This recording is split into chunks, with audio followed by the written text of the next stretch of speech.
Hello नमस्कार साथियों, मैं सागर स्वागत करता हूं आप सभी का एक बार फिर से आपके अपने यूट्यूब चैनल एग्जामपुर परिवार पर। तो कैसे हैं सभी लोग बताएंगे कमेंट करके। एक बार जल्दी से आप लोग आ जाएंगे, सभी लोग जल्दी से आ जाएंगे और सेशन को शेयर कर देंगे ताकि जो भी आपके साथी हैं, भाई हैं, बंधु हैं, मित्र हैं, यार हैं, उनको भी पता चल जाएगा कि यस क्लास स्टार्ट हो चुकी है। तो जल्दी से आप लोग आ जाओ। वेलकम है सभी का स्वागतम है। Radhe Radhe, Ram Ram, good evening, Radhe Radhe. जल्दी से आप लोग आ जाओ, ठीक है भाई। तो देखो, आपको पता होना चाहिए कि ये जो हमारा आज का जो सेशन है वो है पूरा का पूरा किसका, लाइव टेस्ट का। तो हम लोग समझेंगे मॉक टेस्ट के बारे में और हम लोग समझेंगे कि आपके मॉक टेस्ट में किस प्रकार के क्वेश्चन आते हैं या आप लोग जब एग्जाम देने जाते हो तो किस प्रकार के क्वेश्चन आते हैं, उनका लेवल क्या होता है, ये सारी चीजें हम लोग समझने वाले हैं, ठीक है भाई। तो जल्दी से आप लोग आ जाएंगे और सेशन को शेयर कर देंगे, ठीक है।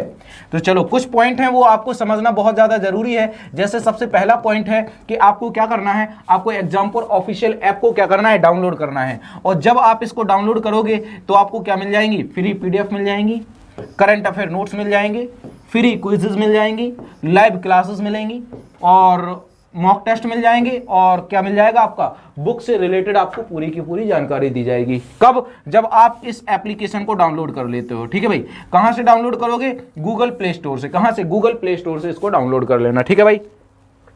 नेक्स्ट पॉइंट आपके लिए क्या है कि भाई देखो, यदि आप कर रहे हैं किसकी तैयारी, पीसीएस की तैयारी कर रहे हैं, यदि आप यूपी पीसीएस की तैयारी कर रहे हैं तो उसके लिए बहुत ही शानदार बैच आया है, दस्तक बैच। कौन सा, दस्तक। और ये बिल्कुल टारगेटेड चल रहा है। इंडिया की बेस्ट फैकल्टियों ने क्या लिया है, इसमें भाग लिया है भाई। बहुत ही शानदार बैच चल रहा है, ये आपको क्या रखना है, याद रखना है। तो आप लोग क्या करेंगे, इस बैच के बारे में आपने जो भी साथी हैं, जो भी आपके भाई बंधु हैं, उनको भी आप लोग अवेयर कराएंगे और ये सारी चीजें आप लोग बताएंगे उन लोगों को, ठीक है भाई। क्योंकि बहुत सारे लोग ऐसे होते हैं कि जिनको इनके बारे में पता ही नहीं होता है, जिनको इनके बारे में क्या नहीं होता है, पता ही नहीं होता है, ठीक है भाई।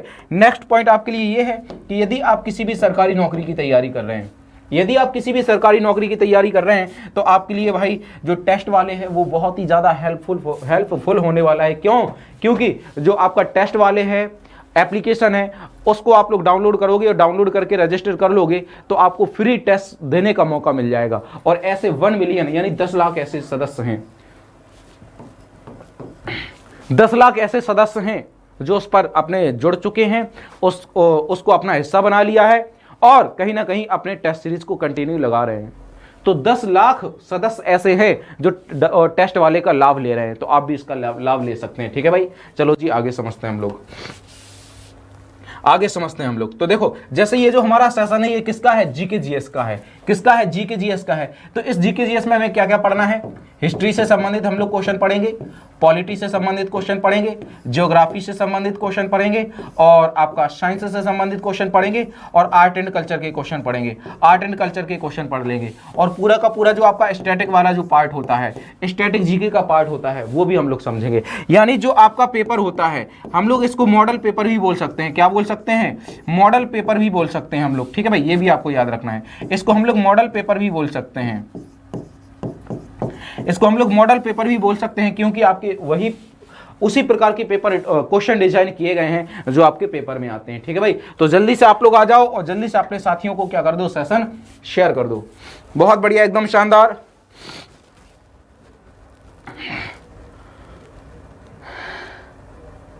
हाँ जी, बहुत बढ़िया बहुत बढ़िया। तो जल्दी से आप लोग आ जाएंगे और सेशन शुरू करेंगे, ठीक है भाई। चलो जी, आप लोग यदि देखो भाई, यदि आपको सेशन अच्छा लगता है तो मेरे भाई दिल से सेशन को लाइक करना और दिल से सेशन को शेयर करना मेरे लिए, ठीक है भाई। सभी साथी जल्दी से आ जाएंगे। चलो जी, क्वेश्चन हमसे पूछा गया है कि दक्षिण अमेरिका का क्षेत्रफल के अनुसार सबसे बड़ा देश कौन सा है। दक्षिण अमेरिका का क्षेत्रफल के अनुसार सबसे बड़ा देश कौन सा है। देखो, ऊपर आपका क्या है, ऊपर है आपका नॉर्थ अमेरिका। क्या हो जाएगा, नॉर्थ अमेरिका हो जाएगा। नीचे आपका क्या है, आप कहोगे सर जी साउथ अमेरिका है। क्या है, साउथ अमेरिका का। तो साउथ अमेरिका का सबसे बड़ा देश पूछा गया है और ये बड़ा देश हो जाएगा कौन सा, ब्राजील हो जाएगा। क्या हो जाएगा, ब्राजील। ब्राजील दक्षिण अमेरिका का सबसे बड़ा देश हो जाएगा और इसकी राजधानी है ब्राजीलिया। क्या हो जाएगी, ब्राजीलिया इसकी राजधानी हो जाएगी। ये भी आपको क्या रखना है, याद रखना है। और इसकी मुद्रा क्या हो जाएगी, रियल हो जाएगी। क्या हो जाएगी, रियल इसकी मुद्रा हो जाएगी, ठीक है, कोई दिक्कत। तो क्या हो जाएगा, ब्राजील हो जाएगा। तो Brazil is the right answer of this question. Question पूछा जाए नॉर्थ अमेरिका का सबसे बड़ा देश कौन सा हो जाएगा, तो आप बताओगे कनाडा। क्या बताओगे? कनाडा बताओगे। इसकी राजधानी क्या है? ओटावा है। इसकी राजधानी क्या हो जाएगी? ओटावा हो जाएगी। और मुद्रा क्या हो जाएगी इसकी? डॉलर हो जाएगी। मुद्रा क्या हो जाएगी? डॉलर हो जाएगी। ठीक है भाई। और क्वेश्चन हमसे ये पूछा जाता है कि वह कौन सा देश है, वह कौन सा देश है जिसकी सबसे ज्यादा सीमा समुद्र से लगी हुई है, तो वह कनाडा हो जाएगा। कनाडा हो जाएगा। और ये विश्व में है। किसमें? विश्व में है। विश्व का एक पहला देश है जिसकी सबसे ज्यादा सीमा किससे लगती है? समुद्र से लगती है। समझ गए बात को? तो हमारा राइट आंसर क्या आ जाएगा? ब्राजील है कहीं पे, ए हो जाएगा। A is the right answer of this question. ठीक है भाई। रसिया क्या हो जाएगा? क्षेत्रफल के अकॉर्डिंग, रसिया क्षेत्रफल के अकॉर्डिंग क्या हो जाएगा? विश्व का सबसे बड़ा देश हो जाएगा। और रूस की राजधानी क्या है? मॉस्को है। रूस की राजधानी क्या हो जाएगी? मॉस्को हो जाएगी। और मुद्रा क्या हो जाएगी? रूबल हो जाएगी। मुद्रा रूबल हो जाएगी। और रूस की संसद का क्या नाम है? तो याद रखेंगे ड्यूमा। क्या नाम है? ड्यूमा नाम है रूस की संसद का नाम। ठीक है, कोई दिक्कत? चलें आगे। तो क्या समझ लिया? A is the right answer of this question. ठीक है भाई। नेक्स्ट, पंपास घास का मैदान कहां स्थित है? बहुत ही आसान क्वेश्चन है। पंपास घास का मैदान कहां स्थित है? नॉर्थ अमेरिका में, साउथ अमेरिका में, एशिया में, या फिर यूरोप में? देखो आपको पता होना चाहिए जो पंपास घास का मैदान है ये कहां पे हो जाएगा? पंपास घास का मैदान हो जाएगा आपका कहां पे? साउथ अफ्रीका में हो जाएगा, सॉरी साउथ अमेरिका में हो जाएगा। कौन सा? पंपास घास का मैदान। याद रखना, पंपास घास का मैदान हो जाएगा। पंपास घास का मैदान कहां पे है? बेसिकली आपका 3 देशों में फैला हुआ है। कितने? 3 देशों में फैला हुआ है। एक तो पहला हो जाएगा किसमें? ब्राजील में हो जाएगा, ब्राजील में फैला हुआ है। और दूसरा अर्जेंटीना में फैला हुआ है, अर्जेंटीना में फैला हुआ है। और उरुग्वे में फैला हुआ है, उरुग्वे। इन 3 देशों में क्या है? फैला हुआ है। लेकिन जो पंपास घास का मैदान है ये सबसे ज्यादा किस में है? तो अर्जेंटीना में है। सबसे ज्यादा किस में है? तो अर्जेंटीना में फैला हुआ है। इसीलिए हम लोग बोलते हैं कि पंपास घास का मैदान कहां पे है? तो आप बताओगे अर्जेंटीना में है। अर्जेंटीना की राजधानी क्या हो जाएगी? ब्यूनस आयर्स हो जाएगी। ब्यूनस आयर्स हो जाएगी। अर्जेंटीना की राजधानी क्या हो जाएगी? ब्यूनस आयर्स हो जाएगी। और यहाँ पे क्या है? पंपास घास का मैदान है। तो राइट आंसर क्या आ जाएगा? बी आ जाएगा। क्या आ जाएगा? बी आ जाएगा। साउथ अमेरिका में एक और देश है। कौन सा? ब्राजील, जिसकी हमने अभी बात की है। ब्राजील जो आपका देश है, यहाँ पे कौन सा घास का मैदान है? यहाँ पे कैंपास घास का मैदान है। कौन सा? कैंपास घास का मैदान है। ये भी आपको क्या रखना है? याद रखना है। ठीक है भाई। एशिया में कौन सा घास का मैदान हो जाएगा? तो स्टेपी। कौन सा? स्टेपी घास का मैदान कहां पे हो जाएगा? एशिया में हो जाएगा। यदि आपसे क्वेश्चन पूछा जाए कि अफ्रीका में कौन सा घास का मैदान है? अफ्रीका में, तो आप बताओगे अफ्रीका में घास का मैदान है। याद रखना कौन सा? शबाना घास का मैदान। कौन सा? शबाना घास का मैदान है। और वेल्स घास के मैदान है। कौन सा? वेल्स घास के मैदान है। ये दोनों घास के मैदान कहां पे हो जाएंगे? अफ्रीका में हो जाएंगे। क्वेश्चन पूछा जाए कि ऑस्ट्रेलिया में कौन सा घास का मैदान है? ऑस्ट्रेलिया, तो ऑस्ट्रेलिया में घास का मैदान हो जाएगा कौन सा? डाउन्स हो जाएगा। कौन सा हो जाएगा? डाउन्स हो जाएगा। डाउन्स घास का मैदान ऑस्ट्रेलिया में हो जाएगा। नॉर्थ अमेरिका में कौन सा घास का मैदान है? तो प्रेयरी हो जाएगा। प्रेयरी घास का मैदान कहां पे है? नॉर्थ अमेरिका में। लेकिन हमसे पंपास पूछा गया था तो हमने क्या लगा दिया? बी लगा दिया। B is the right answer of this question. कोई दिक्कत? बहुत बढ़िया, एकदम शानदार, बहुत बढ़िया, मजा आ रहा है ना? तो हर एक क्वेश्चन का आपको आंसर करना है। हर एक क्वेश्चन का आपको क्या करना है? आंसर करना है। इसका राइट आंसर क्या आ जाएगा? बी आ जाएगा। B is the right answer of this question. Next, Titicaca झील किस महाद्वीप में स्थित है? देखो आपको पता होना चाहिए। जैसे क्वेश्चन नंबर 1 है तो क्वेश्चन नंबर 1 का यदि आपका आंसर ए आ रहा है तो आप लोग 1A लिखकर आंसर करेंगे। यदि आपका आंसर बी आता है तो आप लोग 1B लिखकर आंसर करोगे। यदि आपका आंसर सी आता है तो आप लोग 1C लिखकर आंसर करोगे। और यदि आपका आंसर डी आता है तो आप लोग 1D लिखकर क्या करोगे? आंसर करोगे। ये पूरा पैटर्न आपको क्या करना है? अपनाना है। समझ गए? तो चलो जी आगे बढ़ते हैं। हम लोग आगे बढ़ते हैं। हमसे क्वेश्चन पूछा गया है टिटिकाका झील किस महाद्वीप में स्थित है? तो टिटिकाका झील किस महाद्वीप में स्थित है ये आपको बताना है। नॉर्थ अमेरिका में, साउथ अमेरिका में, एशिया में, या फिर यूरोप में? तो ये कहां पे हो जाएगी? साउथ अमेरिका में हो जाएगी। कहां पे? दक्षिण अमेरिका में हो जाएगी। कौन सी? टिटिकाका झील हो जाएगी। अब ये कहां पे है? साउथ अमेरिका में तो है, लेकिन ये किस किस को जोड़ती है? तो ये जोड़ती है किसको? 2 देशों को जोड़ती है। और एक का नाम हो जाएगा बोलीविया। क्या हो जाएगा? बोलीविया। बोलीविया और दूसरा हो जाएगा पेरू। क्या हो जाएगा? पेरू। तो इन दो देशों को क्या करती है ये? कनेक्ट करती है। कौन सी? टिटिका का झील। तो B is the right answer of this question. B हमारा क्या हो जाएगा? राइट आंसर हो जाएगा। समझ गए? बहुत बढ़िया, बहुत बढ़िया, एकदम शानदार। यदि आपसे क्वेश्चन पूछा जाए कि जो बोलीविया है इसकी राजधानी क्या हो जाएगी, तो आप बताओगे सुक्रे हो जाएगी। क्या हो जाएगी? सुक्रे इसकी राजधानी हो जाएगी और इसकी मुद्रा हो जाएगी बोलीवियानो। बोलीवियानो क्या हो जाएगी? इसकी मुद्रा हो जाएगी। लेकिन यदि आपसे क्वेश्चन पूछा जाए कि जो पेरू है इसकी राजधानी क्या है? इसकी राजधानी है लीमा। पेरू की राजधानी हो जाएगी लीमा और मुद्रा हो जाएगी सोल। मुद्रा क्या हो जाएगी?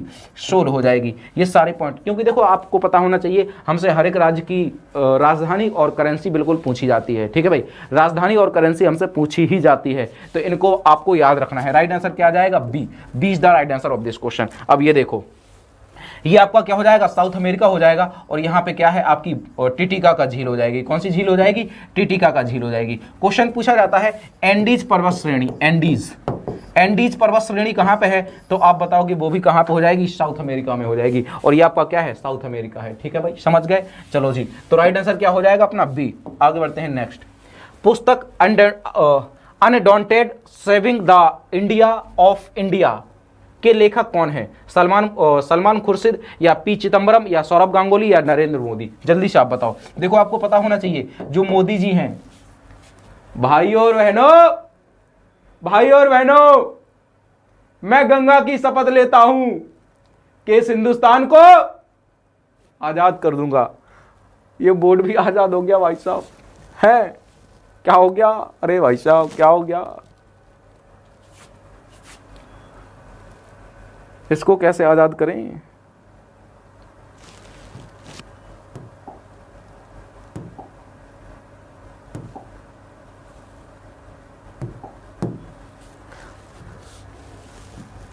ये क्या हो गया? एक मिनट, आते हैं यार।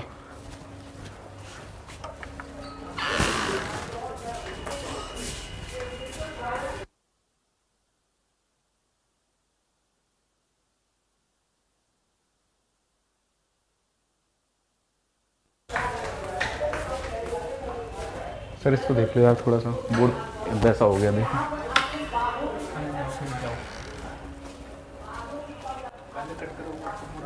यहाँ पे क्या?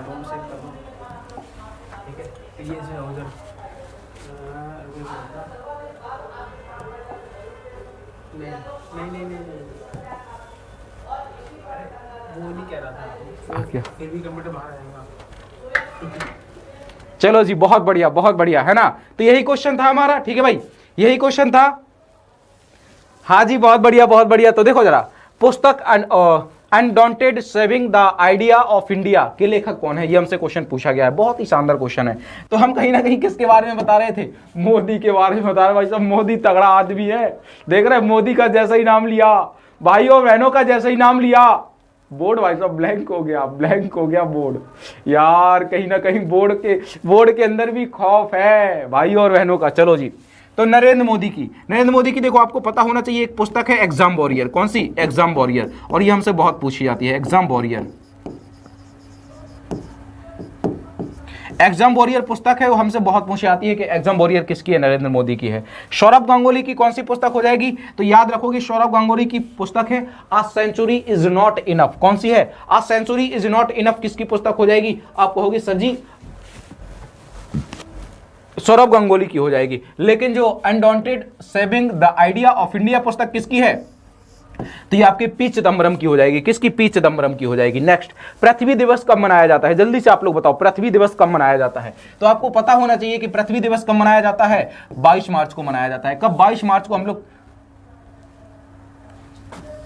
22 मार्च को हम लोग क्या मनाते हैं? मार्च अप्रैल। हाँ, 22 मार्च को हम लोग क्या मनाते हैं? तो पृथ्वी दिवस मनाया जाता है 22 अप्रैल को। 22 अप्रैल को हम लोग क्या मनाते हैं? पृथ्वी दिवस मनाते हैं। लेकिन 22 मार्च को हम लोग क्या मनाते हैं? तो विश्व जल दिवस मनाते हैं। क्या मनाते हैं? विश्व जल दिवस मनाते हैं। क्वेश्चन पूछा जाए 20 मार्च को हम लोग क्या मनाते हैं? तो 20 मार्च को हम लोग मनाते हैं, याद रखना, विश्व गौरैया दिवस मनाते हैं। क्या मनाते हैं? विश्व गौरैया दिवस मनाते हैं। ठीक है भाई, क्या मनाते हैं? विश्व गौरैया दिवस मनाते हैं। और अभी आपको पता होना चाहिए, मार्च ही चल रहा है, तो 8 मार्च को हम लोग क्या मनाते हैं? 8 मार्च को 8 मार्च को हम लोग मनाते हैं अंतर्राष्ट्रीय महिला दिवस। क्या मनाते हैं? अंतर्राष्ट्रीय महिला दिवस। 8 अक्टूबर को क्या मनाते हैं? तो वायुसेना दिवस मनाते हैं। क्या मनाते हैं? वायुसेना दिवस मनाते हैं। और वायुसेना की स्थापना कब हुई थी?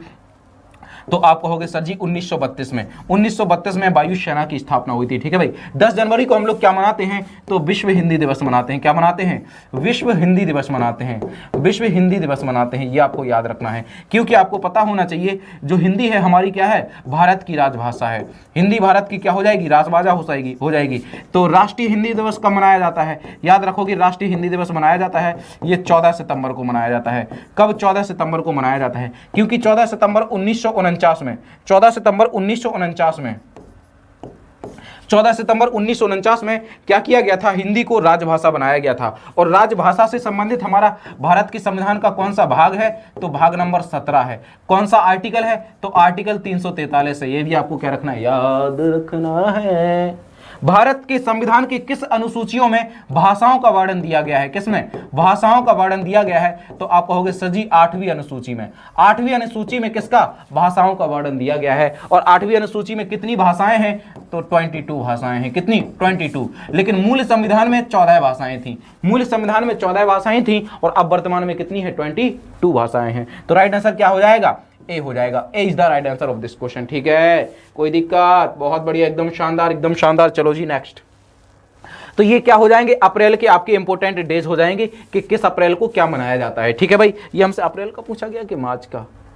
पृथ्वी दिवस अप्रैल में मनाया जाता है। चलो जी बहुत बढ़िया। तो ए इज द राइट आंसर और ये आपके अप्रैल के इंपोर्टेंट डेज हो जाएंगे। प्राचीन समय में अवध किस नाम से जाना जाता है था? प्राचीन समय में अवध किस नाम से जाना जाता था? तो ये आप लोग जल्दी से हमें बताएंगे कि प्राचीन समय में अवध किस नाम से जाना जाता था। और जो अवध है, अवध के संस्थापक कौन थे? अवध के संस्थापक कौन थे? तो सआदत खान थे।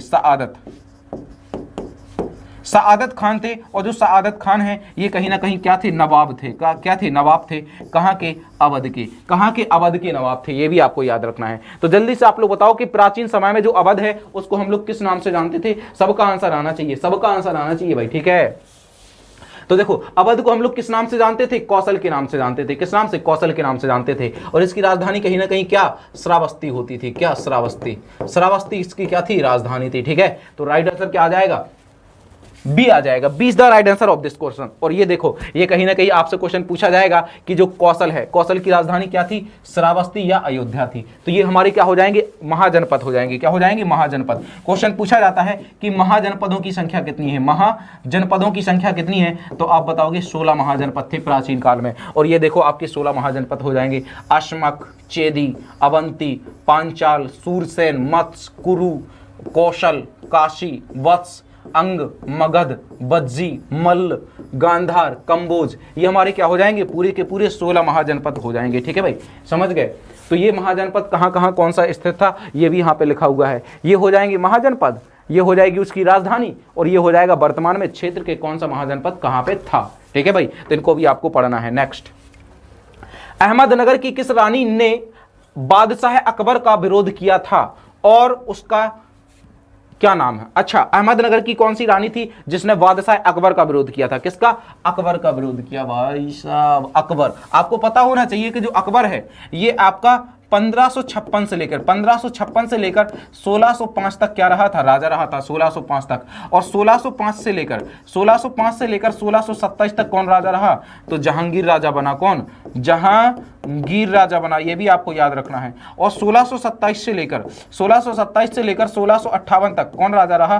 तो भाई शाहजहां राजा रहा। और 1658 से लेकर 1707 तक कौन राजा रहा?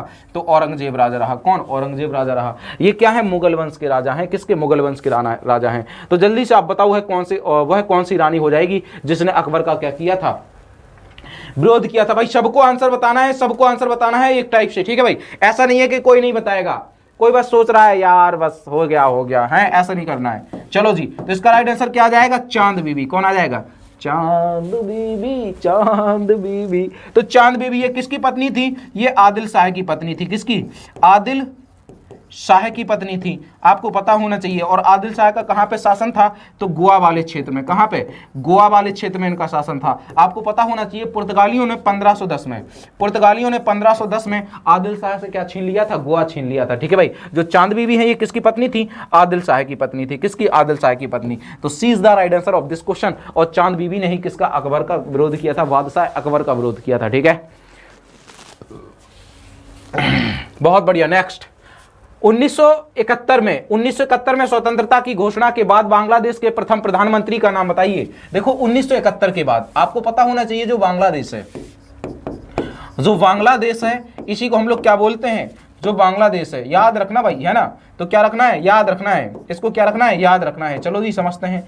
जो आपका बांग्लादेश है, नोट करना, जो आपका बांग्लादेश है इसी को हम लोग क्या नाम से जानते हैं? इसी को हम लोग पूर्वी पाकिस्तान के नाम से जानते हैं। किस नाम से? तो पूर्वी पाकिस्तान के नाम से इसको हम लोग जानते हैं, पूर्वी पाकिस्तान के नाम से जानते हैं। ये कब आजाद हुआ था? 26 मार्च को आजाद हुआ था। कब? 26 मार्च 1971 में ये क्या हुआ था? आजाद हुआ था। और 26 मार्च 1971 में जब ये आजाद हुआ था तो बांग्लादेश के प्रथम प्रधानमंत्री कौन बनाए गए थे?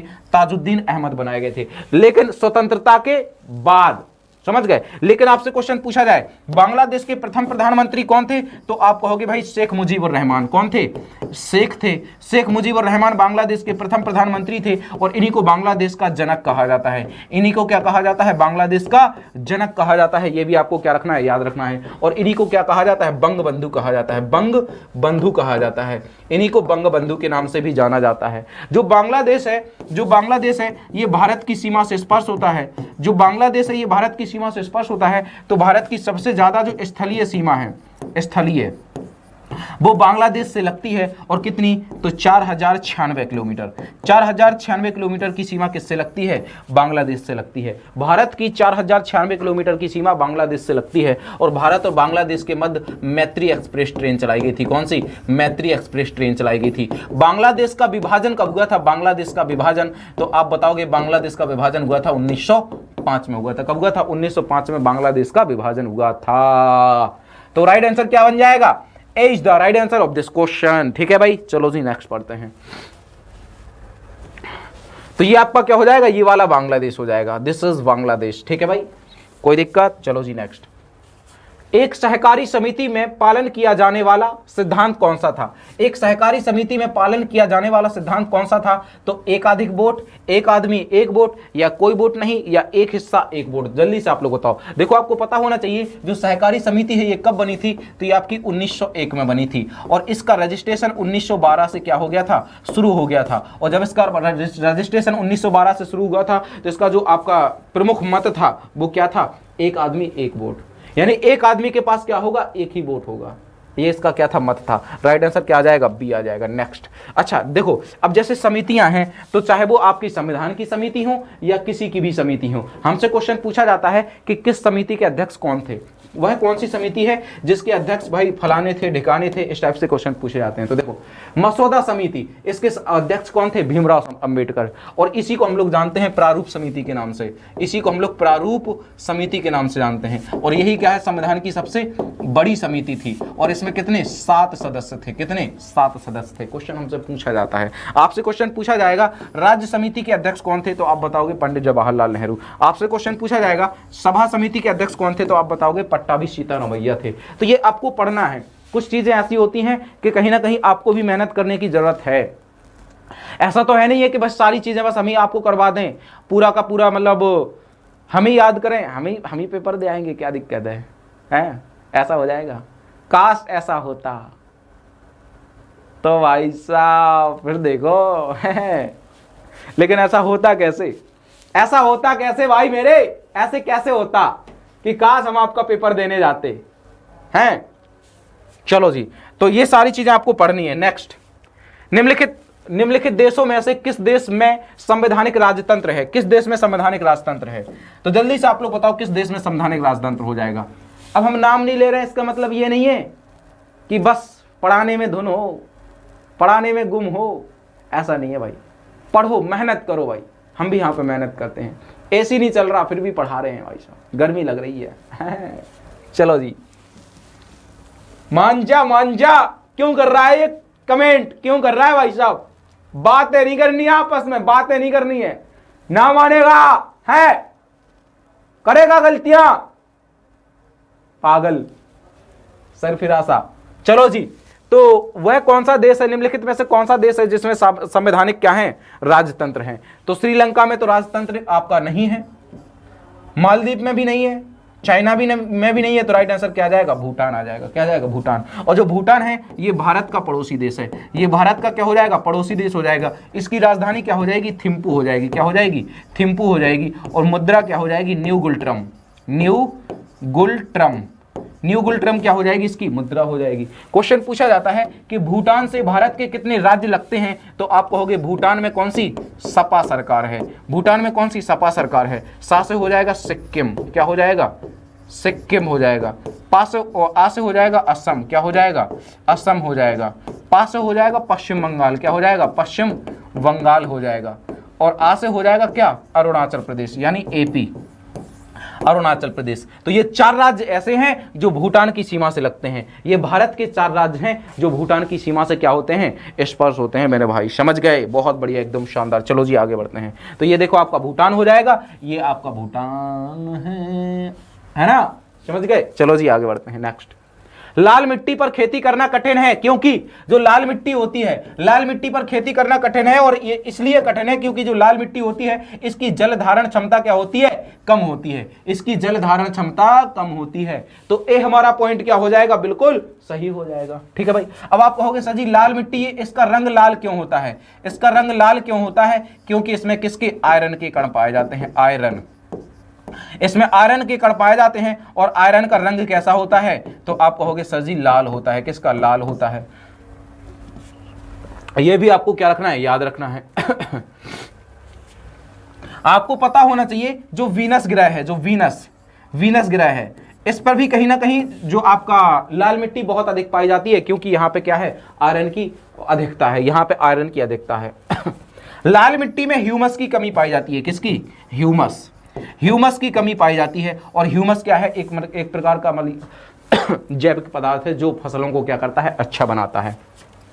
तो राइट आंसर क्या आ जाएगा, ए आ जाएगा। A is the right answer of this question. ठीक है भाई। चलो जी नेक्स्ट, निम्न में से जो अलग है या विषम है उसे चुनिए। निम्न में से जो अलग है या विषम है उसको चुनिए। तो देखो जरा बताओ जल्दी से।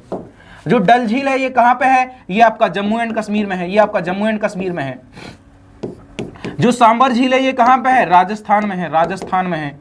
ठीक है भाई। और जो वेम्बनाड झील है ये कहां पे है, केरल में है। कहां पे है, केरल में है। जो बुलर झील है ये भी आपका जम्मू एंड कश्मीर में है। कहां पे है, जम्मू एंड कश्मीर में है। अब बताओ भाई, यहाँ तो सब राज्यों के नाम दे दिए, बुलर झीलों के नाम दे दिए। अब कह रहा अलग बताओ भाई, डिफरेंस बताओ भाई, विषम बताओ, हमें क्या बता दें, बताओ। इसमें देखते हैं जरा, इसमें भी सभी क्या आ सकता है अलग। तो देखो जो आपका डल झील है ये आपका जम्मू कश्मीर में है, सांबर झील राजस्थान में है। राजस्थान के कहां पे है, जयपुर में है, जयपुर। राजस्थान के जयपुर में सांबर झील है। और ये क्या है, खारे पानी की झील है। ये क्या है, खारे पानी की झील है। इसीलिए क्या अलग हो जाएगा, यही अलग हो जाएगा। 20 the right answer of this question, क्योंकि ये क्या है, खारे पानी की झील है। लेकिन क्वेश्चन पूछा जाए कि भारत की सबसे बड़ी खारे पानी की झील, तो आप बताओगे चिल्का झील हो जाएगी। क्या हो जाएगी, चिल्का झील हो जाएगी, जो कि कहां पे है, उड़ीसा में है। कहां पे है, उड़ीसा में है ना। भारत की सबसे बड़ी खारे पानी की झील क्या हो जाएगी, चिल्का झील हो जाएगी, जो कि कहां पे है, उड़ीसा में है। तो राइट आंसर क्या आ जाएगा, बी आ जाएगा। B is the right answer of this question. Next, तो ये पूरे विश्व की झीलें हो जाएंगी। ये क्या हो जाएंगी, विश्व की झीलें हो जाएंगी। ये इनको आपको क्या रखना है, याद रखना है। समझ गए। चलो जी, कुछ तो आपको पढ़ना पड़ेगा ना अपने मन से भी। हवल का नियम निम्नलिखित में से किससे संबंधित था, हवल का नियम निम्नलिखित में से किससे संबंधित था, ऊष्मा से, ध्वनि से, हवा के दबाव से, या खगोलीय से। ठीक है भाई, जल्दी से आप लोग बताओ। तो देखो जो वैज्ञानिक हवल थे ये क्या थे, वैज्ञानिक थे, वैज्ञानिक। और इन्होंने जो नियम दिया अपने ही नाम पर नियम दे दिया। बहुत से वैज्ञानिक ऐसे थे जिन्होंने कोई भी नियम दिया तो उसमें अपना ही नाम लिख दिया, अपने नाम से। तो ऊष्मा का मात्रक क्या होता है, ऊष्मा का मात्रक होता है कैलोरी। क्या होता है, कैलोरी। ऊष्मा का मात्रक होता है कैलोरी, ध्वनि का मात्रक क्या होता है, डेसिबल होता है, ध्वनि का मात्रक क्या होता है, डेसिबल होता है। और जो हबल का नियम है वो किससे संबंधित था, खगोलीय से संबंधित था। और ये नियम कब दिया गया था, 1929 में दिया गया था। कब, 1929 में दिया गया था, खगोल शास्त्र से संबंधित नियम दिया गया था। तो ये भी आपको याद रखना है। किससे संबंधित हो जाएगा, आपका डी से संबंधित हो जाएगा। कोई दिक्कत बताओ। बहुत बढ़िया, एकदम शानदार, एकदम शानदार, बहुत बढ़िया, एकदम शानदार। ठीक है भाई।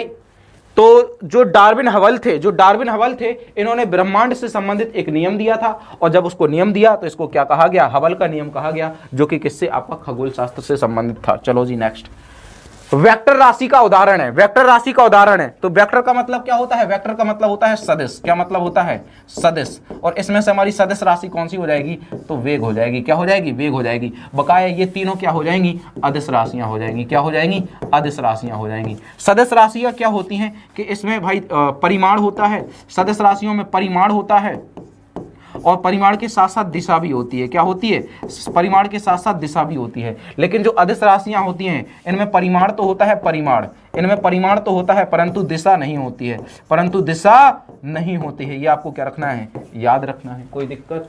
राइट आंसर क्या बन जाएगा अपना, बी, सी बन जाएगा। C is the right answer of this question. तो ये देखो, ये हमारी कुछ राशियां हो जाएंगी। क्वेश्चन पूछा जाएगा कि भाई हमारी सदिश राशियां कौन कौन सी हैं, तो आप बड़ी ही आसानी से बताओगे, आवेग, संवेग, भार, विस्थापन, वेग, बल, त्वरण, ये हमारी क्या है, सदिश राशियां हैं। अब आप इनको याद कैसे करोगे, अस भवे विवत्स, अस भवे विवत्स, तो एक मंत्र सा है, बस ये आपको याद करना है और इनको आप लोग याद कर सकते हैं। लेकिन जो ये हमारी सदिश राशियां हो जाएंगी, ये हमारी अदिश राशियां हो जाएंगी। अदिश कौन कौन सी हो जाएंगी, दाब, दूरी, कार्य, आयतन, द्रव्यमान, ताप और चाल, विद्युत धारा, ऊर्जा, समय, ये हमारी क्या हो जाएंगी, अदिश राशियां हो जाएंगी। ठीक है भाई।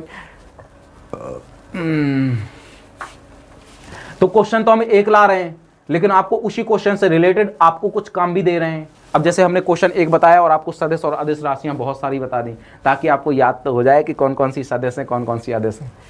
0 डिग्री सेंटीग्रेड कितने डिग्री फ़ारेनहाइट के बराबर होता है, 0 डिग्री सेंटीग्रेड कितने डिग्री फ़ारेनहाइट के बराबर होता है। आप कहो तो निकाल के बता दें। देखो क्या कह रहा, 0 डिग्री सेंटीग्रेड, मतलब हमें सी के साथ संबंध देखना है और फ़ारेनहाइट के साथ संबंध देखना है। फ़ारेनहाइट क्या है, हाँ ये, तो इतने फॉर्मूले को ले लो, बस इतने फॉर्मूले को। 0 डिग्री सेल्सियस, तो सेल्सियस का मान है 0 अपॉन कितना है 5 बराबर फ़ारेनहाइट में कितने होगा, तो फ़ारेनहाइट का हमें मान बताना है, माइनस कितना हो जाएगा 32 अपॉन क्या हो जाएगा 9। ठीक है भाई। 5 का 0 में भाग देंगे 0 इक्वल f माइनस 32 अपॉन 9। 9 का मल्टीप्लाई 0 में करेंगे क्या जाएगा 0 इक्वल f माइनस 32।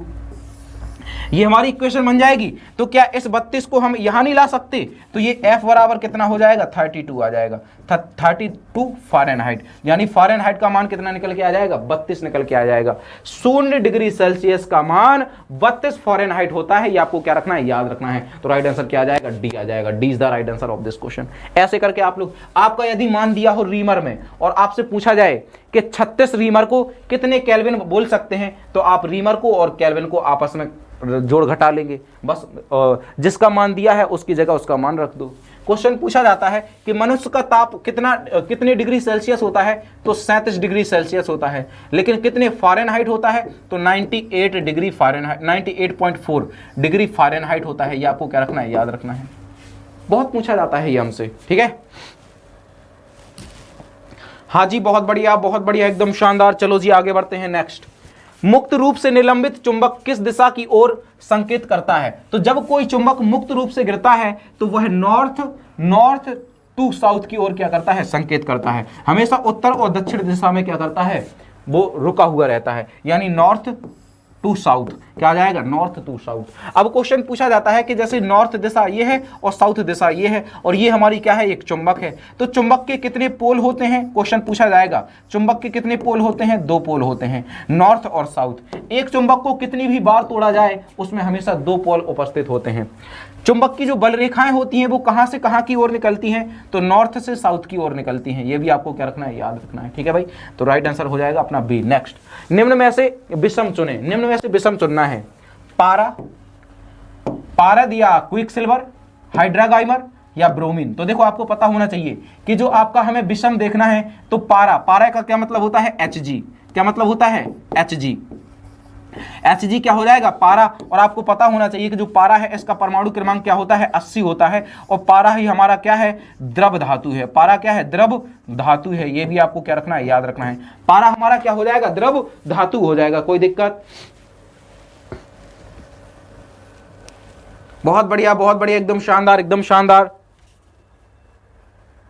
ठीक है भाई। तो पारा हमारा क्या हो जाएगा पारा हमारा द्रव धातु हो जाएगा। और क्वेश्चन हमसे पूछा जाता है कि द्रव आधातु क्या है। आधातु द्रव आधातु क्या है तो आप बताओगे ब्रोमीन है। क्या है ब्रोमीन है। ये तो हमने यहां से समझ लिया। लेकिन आपसे क्वेश्चन पूछा गया है कि निम्नलिखित में से अलग क्या है। तो पारे को ही हम लोग बोलते हैं क्विक सिल्वर या पारद बोलते हैं। और इसका रासायनिक नाम क्या हो जाएगा हाइड्रागाइमर। तो ये तो कहीं ना कहीं पारा से संबंधित ही हो जाएंगे। तो बेचारा ब्रोमीन अलग हो गया। क्या हो जाएगा Br bromine is the right answer of this question. इसका परमाणु क्रमांक 35 होता है और परमाणु भार क्या होता है 80 होता है। और ये किस वर्ग में स्थित है तो 7वें वर्ग में स्थित है। और 7वें वर्ग को बोला जाता है हैलोजन परिवार के तत्व। क्या बोला जाता है हैलोजन परिवार के तत्व बोला जाता है। ये भी आपको याद रखना है। तो राइट आंसर क्या बन जाएगा बी बन जाएगा। B is the right answer क्या बन जाएगा डी बन जाएगा। D is the right answer of this question. कोई दिक्कत। हाँ जी डी बन जाएगा।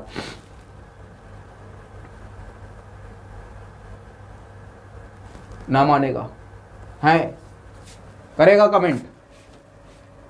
बात करने में लगा हुआ है जे नहीं है आराम से पढ़ ले।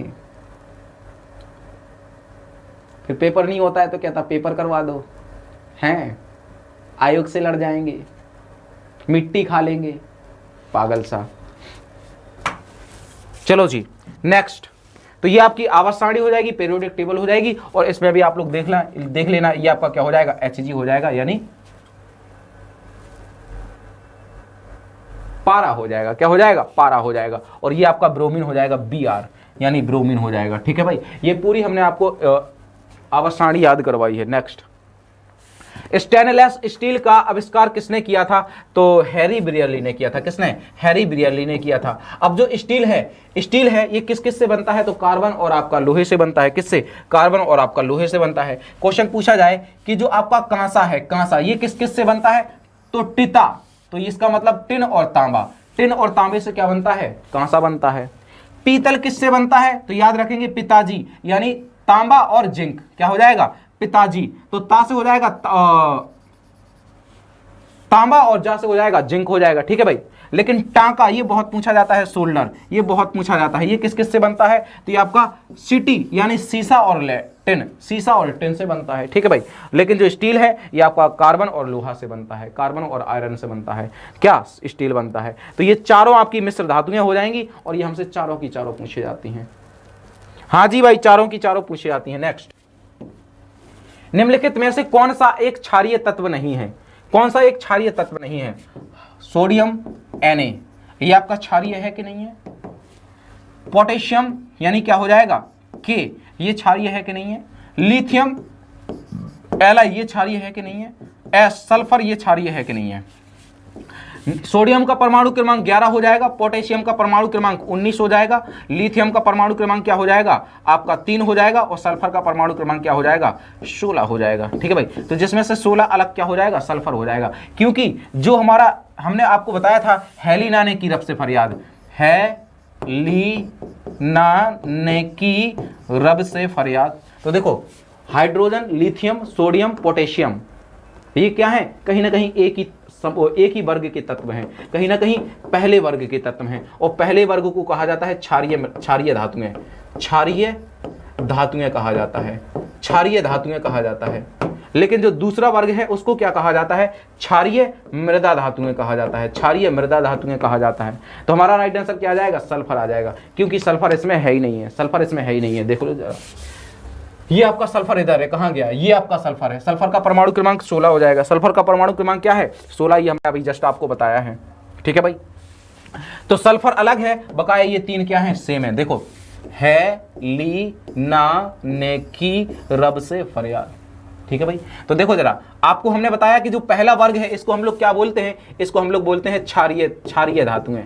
क्षारीय धातुएं जो पहले वर्ग में आपके जो तत्व है ना इसको हम लोग बोलते हैं क्षारीय धातुएं। लेकिन जो दूसरा वर्ग है ये वाला बेटा मांगे कार स्कूटर बाप राजी, इसको हम लोग क्या बोलते हैं, क्षारीय मृदा धातुएं, क्षारीय मृदा धातुएं। ये भी आपको क्या रखना है, याद रखना है। ये हमारा डी ब्लॉक है और ये दोनों क्या है, ये दोनों एस ब्लॉक हैं। क्या है, एस ब्लॉक हैं। ठीक है, नेक्स्ट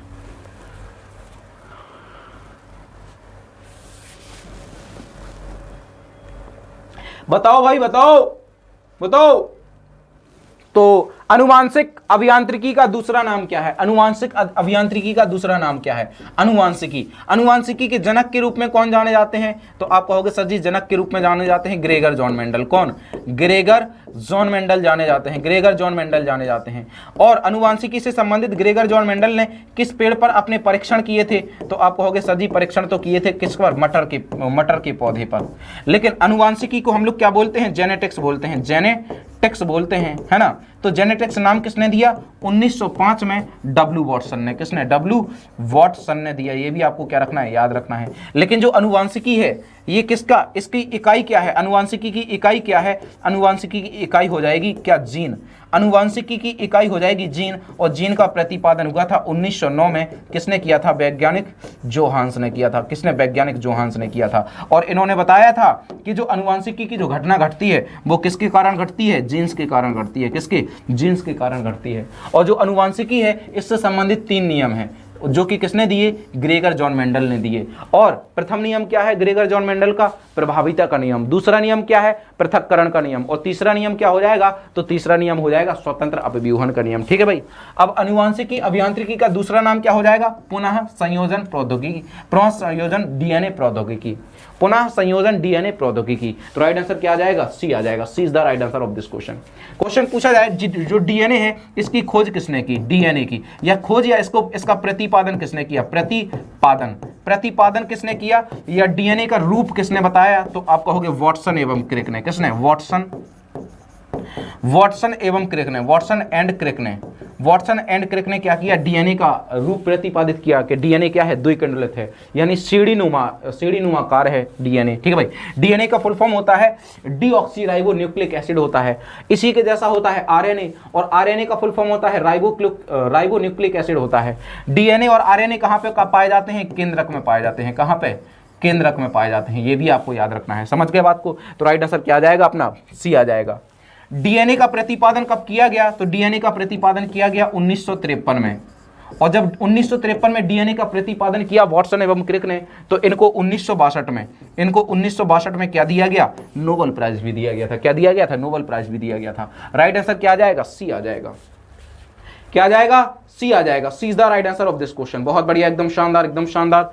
तो C is the right answer of this question. Next, मनुष्य में हाइपोथैलेमस ग्रंथि कहां स्थित होती है, मनुष्य में हाइपोथैलेमस ग्रंथि कहां स्थित होती है, ये आप लोग जल्दी से बताओ। यकृत में, श्वास नली में, गर्दन के निचले हिस्से में, या फिर कहां पे, मस्तिष्क में। तो जो आपकी हाइपोथैलेमस ग्रंथि है ना, ये कहाँ पे, मस्तिष्क में स्थित होती है। और ये क्या करती है, ये शरीर के ताप को नियंत्रित करती है। ये शरीर के किसको, ताप को नियंत्रित करती है। और राइट आंसर क्या आ जाएगा, डी आ जाएगा। क्या आ जाएगा, D is the right answer of this question. ठीक है, कोई दिक्कत, चलो जी बहुत बढ़िया। तो ये देखो, ये आपकी क्या हो जाएगी, हाइपोथैलेमस ग्रंथि हो जाएगी। ये कान के ऊपर होती है। किसके, ये कान के ऊपर होती है। किसके ऊपर होती है, तो कान के ऊपर होती है, कान के। क्वेश्चन पूछा जाए कि मनुष्य के कान में कितनी हड्डियां होती हैं, तो 3 हड्डियां होती हैं। कौन कौन सी, एक तो होती है स्टेपीज, एक तो कौन सी होती है, स्टेपीज होती है। दूसरी कौन सी होती है, दूसरी होती है मेलस। कौन सी होती है, मेलस होती है। तीसरी कौन सी होती है, इनकस होती है। कौन सी, इनकस होती है। अब आप कहोगे सर जी ये कैसे याद करें,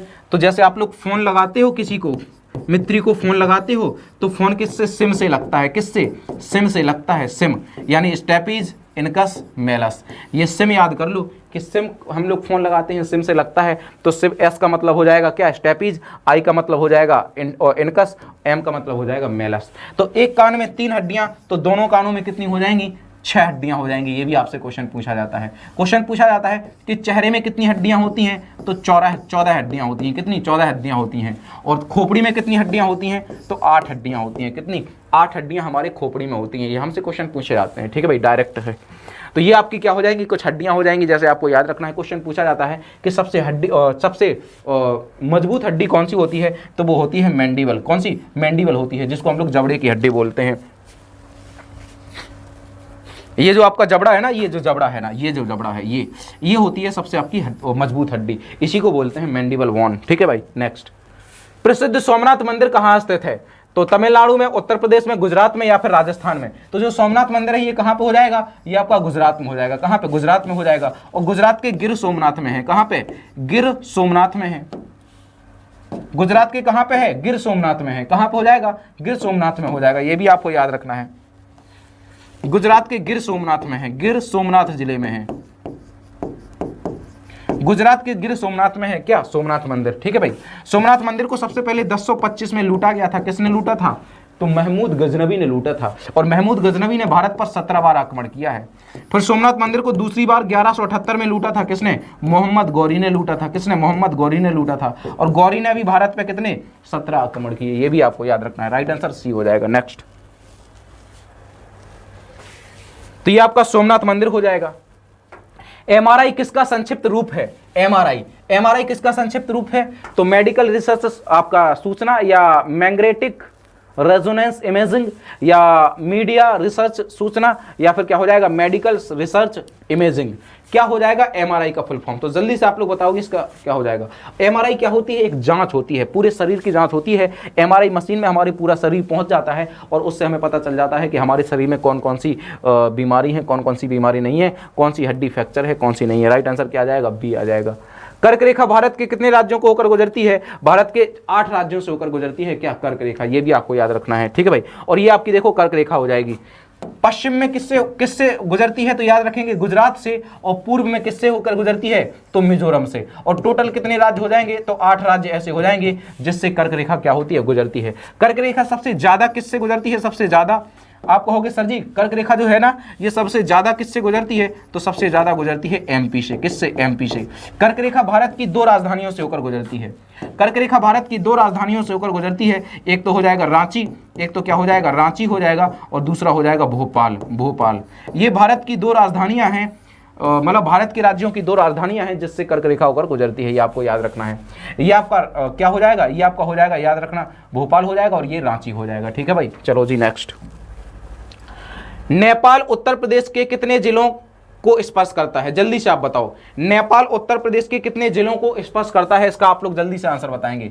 नेपाल उत्तर प्रदेश के कितने जिलों को स्पर्श करता है? भाई सबका आंसर आना चाहिए भाई मेरे सबका आंसर आना चाहिए। तो जो नेपाल है ये उत्तर प्रदेश के 7 जिलों को स्पर्श करता है। कितने? 7 जिलों को स्पर्श करता है। तो देखो जरा, ये आपका उत्तर प्रदेश हो जाएगा। उत्तर प्रदेश के 7 जिले बिहार से लगते हैं।